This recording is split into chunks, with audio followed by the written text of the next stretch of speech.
Well, the first year in business, Laura and I had just gotten married. We'd been together for 2 or 3 years already, but we had just gotten married that previous June.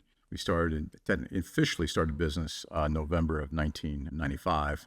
Didn't really take the business to a day-to-day operation until January of 96. We were not making any money. I left a very, very good job at Revlon, and we were raising kids at the time. And so the first 5 or 6 months, we never even made a placement, and it started to look a little grim. At one point, we felt that we were really down to our last month, and we had to ask the bank that we took a loan from to just be nice enough to give us another month, even though we were probably going to default. And back in those days, with less legislation and more relationship in terms of banking, they were able to do that.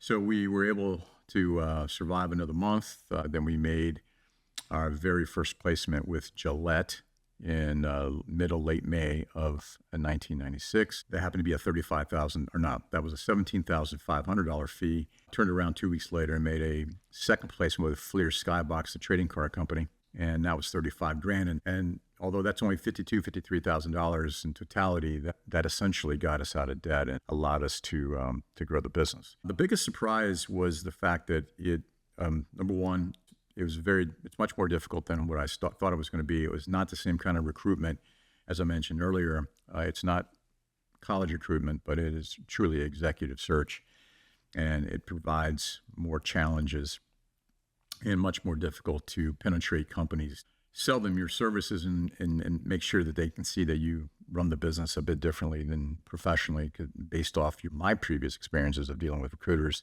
So we had difficulties penetrating companies. And obviously I had a lot of connections. What anybody gets in this business quickly finds out is that even though you have these friendships and connections and people of influence, many times some of those connections, when you're on the other side of the desk, don't pan out the way you think they are going to pan out, nor as easily as you think they're going to pan out. It does help, but it certainly is not as easy as you thought it was going to be. So that was my biggest surprise, is by how many people that I knew that were not ready to immediately